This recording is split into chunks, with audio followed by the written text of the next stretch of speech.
राम राम किसान भाइयों, कैसे हैं आप सभी लोग। आशा करता हूं आप सभी लोग बहुत अच्छे होंगे। भगवान से प्रार्थना करता हूं कि आप सभी लोग सदैव सुखी व संपन्न रहें। बीपी का ऑल ओवर चैनल पर आप सभी अन्नदाताओं का दिल से नमस्कार। मेरे प्यारे साथियों, आज मैं उस टॉपिक पर बात करने जा रहा हूं जिस पर अक्सर 90% हमारे किसान भाई ठगे जाते हैं, लूटे जाते हैं और बेचारों के पास फिर पश्चाताप के अलावा कोई भी सॉल्यूशन नहीं बचता है।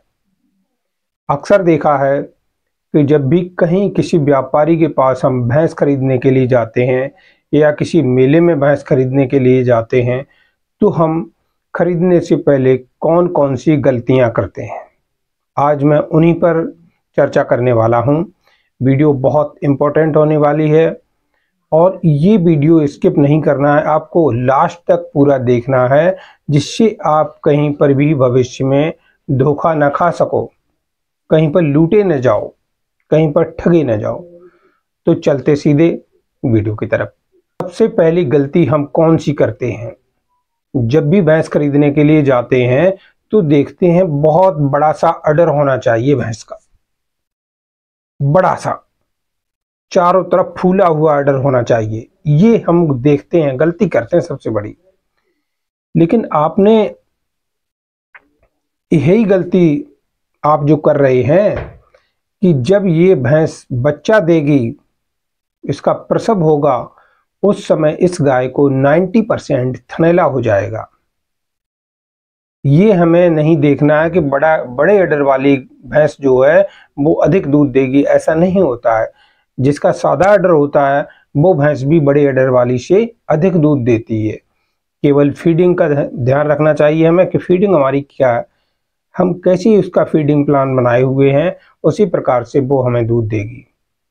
तो सबसे पहली गलती हम यही करते हैं कि हमें बड़ा अडर नहीं देखना चाहिए। दूसरी सबसे बड़ी गलती कौन सी करते हैं कि जो भी भैंस खरीदते हैं तो वो देखते हैं कि ये ब्याने वाली है और तुरंत खरीद लो।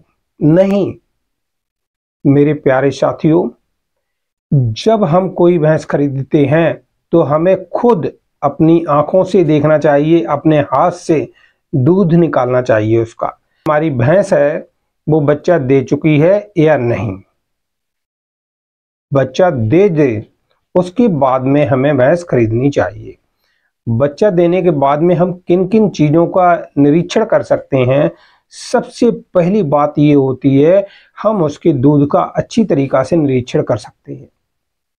एक बार, दो बार, तीन बार हम उसके भैंस जो बेच रहा विक्रेता के घर पर जाकर के 2-3 बार अपने हाथों से दूध निकाल कर देखेंगे क्या वास्तव में उस भैंस के पास जितना वो धन मांग रहा है उसके अनुसार दूध है या नहीं।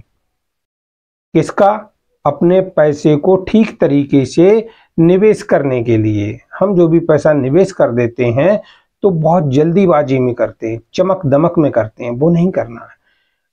जब भैंस ब्याह चुकी होगी, बच्चा दे चुकी होगी, उसे हम खरीदेंगे तो दूसरी मुख्य यानी कि बात क्या है, हमें प्रॉफिट कौन सा होगा, उसके थनों का हम अच्छी तरीका से इंस्पेक्शन कर सकते हैं। जब भैंस के थनों में दूध आता है तो दूध आने पर चारों थन बराबर हो रहे हैं या नहीं, इसका भी हम इंस्पेक्शन कर लेंगे, अच्छी तरीके से निरीक्षण कर लेंगे कि हम जो भैंस खरीद रहे हैं उस भैंस के चारों थन बराबर हैं। अगला पॉइंट इसमें क्या है और कौन सा फायदा होगा, हम थनों के बीच का जो स्पेस होता है उसका भी अंदाजा अच्छी तरीका से लगा सकते हैं। ब्याने से पहले भैंस के थनों में दूध कम मात्रा में होता है, इतना अधिक तनाव नहीं हो पाता है, तो हम उसके थनों का स्पेस ज्ञात नहीं कर सकते। तो चाहे हमारा रिलेटिव हो या हमारा दोस्त हो, व्यापारी, विक्रेता, कोई भी होना चाहिए, हमें उसकी बात का 1% विश्वास नहीं करना चाहिए। अगला पॉइंट, कोई भी विक्रेता बता दे कि ये भैंस दूसरे लैक्टेशन में दूसरी बार बच्चा देने वाली है तो वो भी आप इंस्पेक्शन कर सकते हैं किस तरीका से करते हैं, कितनी बार बच्चा दे चुकी वो भी आप जान सकते। विक्रेता की बात को नहीं मानेंगे। उसके सींगों पर रिंकल्स होती, चूड़ी नुमा खांच बन जाती है। यदि एक बार बच्चा दिया है भैंस ने तो उसके सींग के ऊपर एक रिंकल होगी, 2 बार बच्चा दिया तो 2 रिंकल होगी। इसी तरीके 4-5 बार तक बच्चा दे दिया है तो उस पर 4-5 रिंकल होंगी। और विक्रेता हमसे कह रहा है भैया ये एक बार बच्चा दे चुकी है और दूसरी बार बच्चा देने वाली, हमने विश्वास कर लिया बात पर। नहीं, ये गलती नहीं करनी, हमें खुद काउंट करना है। बड़े पेट वाली, मोटी चमड़ी वाली, बहुत एकदम काली हमने भैंस पसंद कर ली और ले आए, बल्कि दूध उसके पास है ही नहीं। कौन सी गलती सुधार करना है, हमें देखना है। जो भी भैंस हम खरीद रहे हैं उसकी स्किन जो है वो पतली है या मोटी है। ये पतली स्किन की आप भैंस खरीद रहे हैं तो भाई साहब वो भैंस अधिक दूध देगी, और मोटी स्किन की खरीदते हैं तो उसकी दूध की मात्रा कम होती है। अगला पॉइंट जो है, अगली गलती करते हैं क्या हम, जब विक्रेता के घर पर देखने के लिए जाएंगे तो कभी कभी 2-1 बार जब हम घूमने जाएंगे उसके यहाँ देखने के लिए तो देखेंगे भैंस बैठ तो नहीं रही है। यदि बैठी है तो बैठे पर हमें उसके जो फूल या पीछा दिखाने वाला होता सिस्टम वो भी हम देख लेंगे।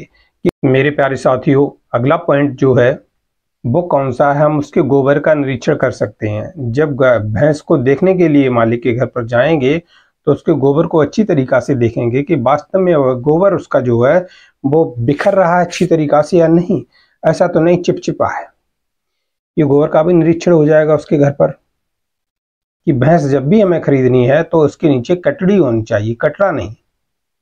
आप लोगों के यहाँ कट्टी, कटिया या ऐसे कुछ बोलते होंगे, तो उसकी हमारे यहाँ जो है पड़िया होनी चाहिए, पड़रा नहीं होना चाहिए। पड़िया होती है तो समझो हमारे 2-1 साल में हमारे पास दूसरी भैंस उसकी एक तैयार हो जाएगी, ये प्रॉफिट रहेगा। और इस प्रकार की जो मैंने बताई हैं आपको गलतियां भविष्य में नहीं करनी है, और आप अच्छी तरीका से भैंस खरीद सकते हैं। और भैंस जब भी खरीदनी है ब्याई हुई खरीदें, बिना ब्याई हुई भैंस कभी ना खरीदें। उसकी दूध की धार का भी निरीक्षण हम कर सकते हैं। दूध निकालते हैं तो दूध की धार मोटी है या पतली, दूध निकालने में दिक्कत तो नहीं हो रही, थन छोटे बड़े तो नहीं हो रहे, किस दूध में किस थन में कितना दूध निकल रहा है ये भी निरीक्षण कर लेंगे अच्छी तरीका से। तो ये रही सारी जानकारियां। ये जानकारियां यदि आप देखेंगे तो कभी भी भैंस खरीदते समय धोखा नहीं खाएंगे।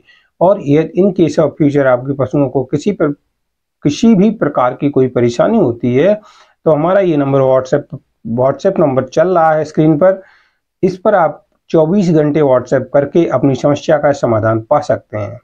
और यदि मेरा वीडियो आप लोगों को पसंद आया तो प्लीज़ लाइक, शेयर और सब्सक्राइब कर लिया करो। और फिर मिलते हैं अगले वीडियो में, तब तक के लिए जय राम जी की।